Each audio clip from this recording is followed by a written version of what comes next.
So you know how we've been talking about going back to the older internet as things get worse and worse with AI-infused algorithms, fever dreams, and corporate profit. Now it looks like MySpace might make a comeback and they might roll back to what it was back in the aughts. Well, let's hope so, because I am getting tired of the whole, algorithm and AI and all that shit. That's like watching everything you do to try to, predict what you want to see and things like that instead of letting you find what you want to find. Yeah, so this is interesting. MySpace, it never really disappeared, but if you go out to the site, it's just all like music news and stuff. It's nothing like what it used to be. And MySpace was the precursor to Facebook. In fact, I remember it being controversial to migrate from MySpace to Facebook. Everybody's like, well, Facebook is new and it's going to be a flash in the pan. And yeah. I'm already on MySpace. And like, it was huge back in the mid 2000s, late 2000s. Like all these bands would have, concerts and clips on MySpace. A lot of comic book companies were trying to publish on MySpace back then. But the thing about it was kind of like a plus GeoCities. The thing about it that was nice was you actually got to see the content from the people you followed. Yes.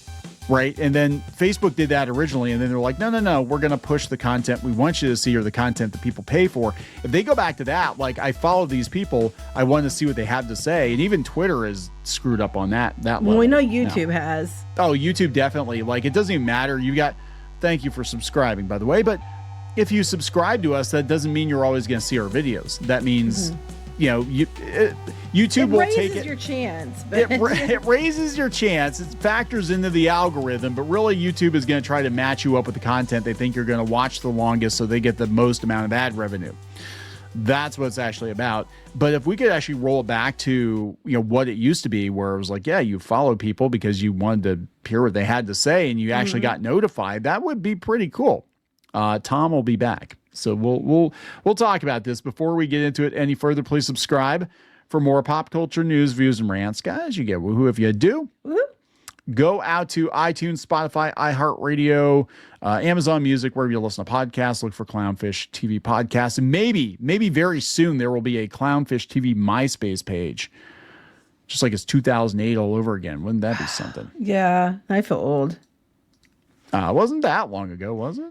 I guess it was. It was a while ago. All right. So yeah, MySpace was gone before probably some of our listeners were born or old enough to, to remember. I remember being on there talking about stuff when I was pregnant with our daughter.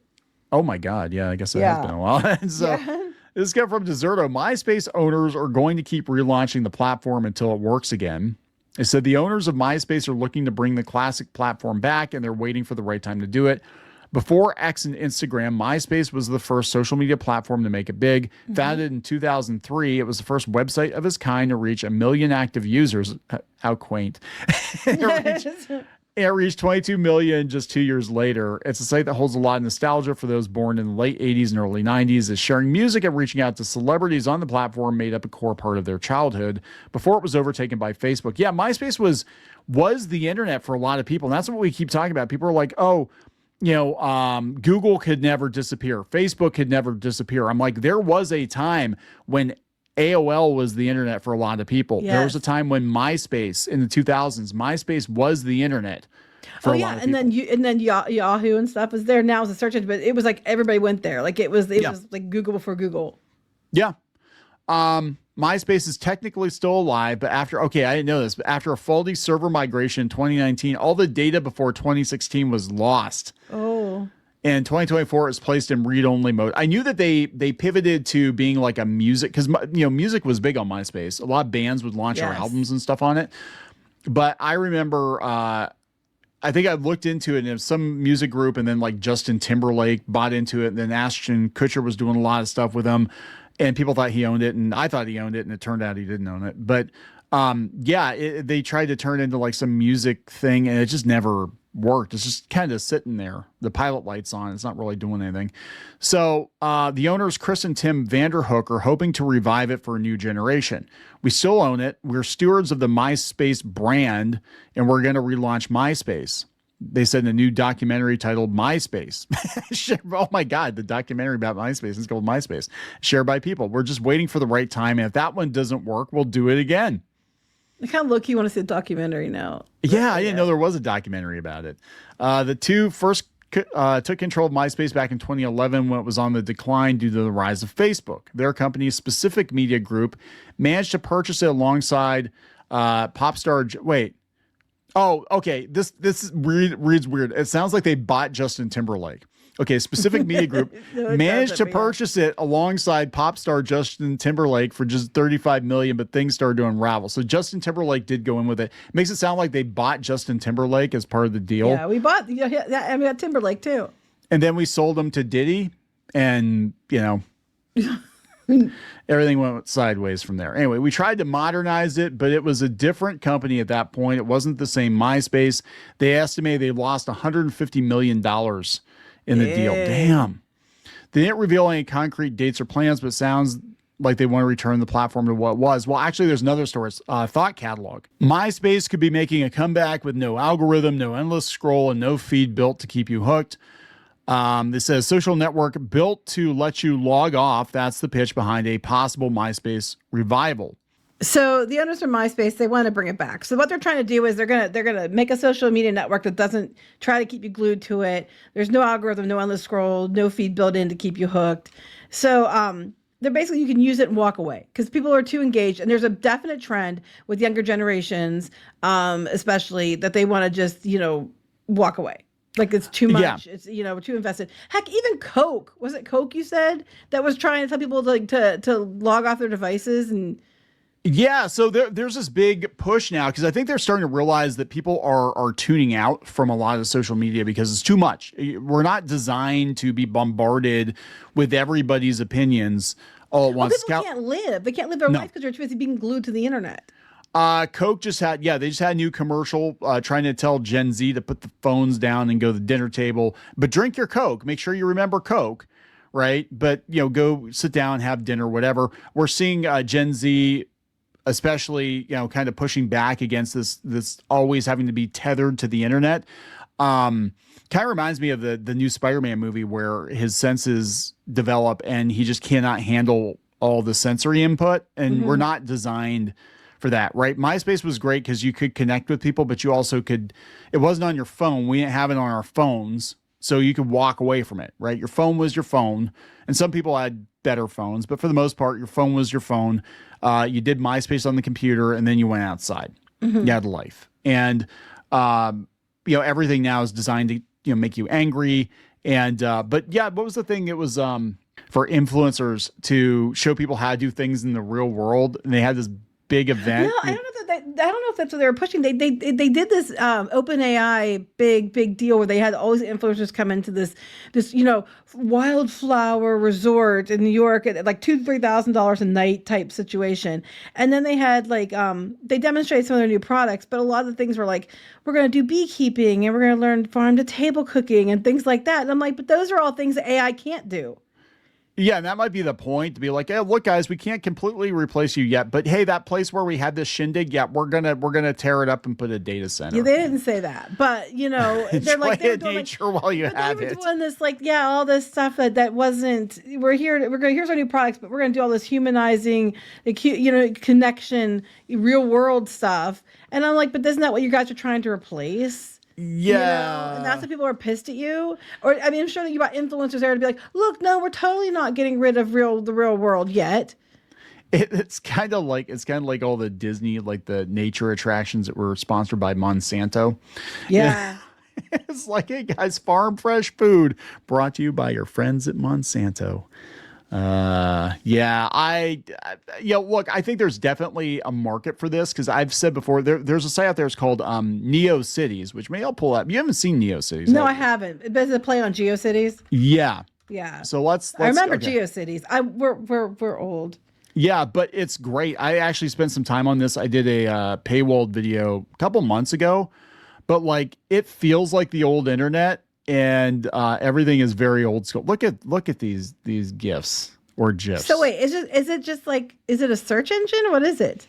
No, Is it just like an archive of what things used to look like? No, these are new sites that look like old sites, and there's no algorithm pushing it to you. You just follow who you want to follow.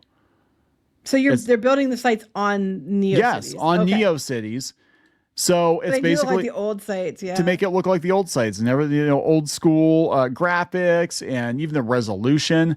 But there's no algorithm pushing it. You just go find here. Let's go search for what you want to look. Oh my God, hot cat. Look at that. What you want to find, Geeky? I don't know. You like I'd say Shira, but I know what kind of Shira you're gonna find. You like strawberry shortcake. Okay. Let's see if we can find some strawberry shortcake on. You're gonna get cake. Search. Oh my God! Look at all these. We've got those characters. Yeah. Strawberry shortcake characters. It's just Eileen's strawberry shortcake guest book. Here, look, dolls. Here's my collection. Cool.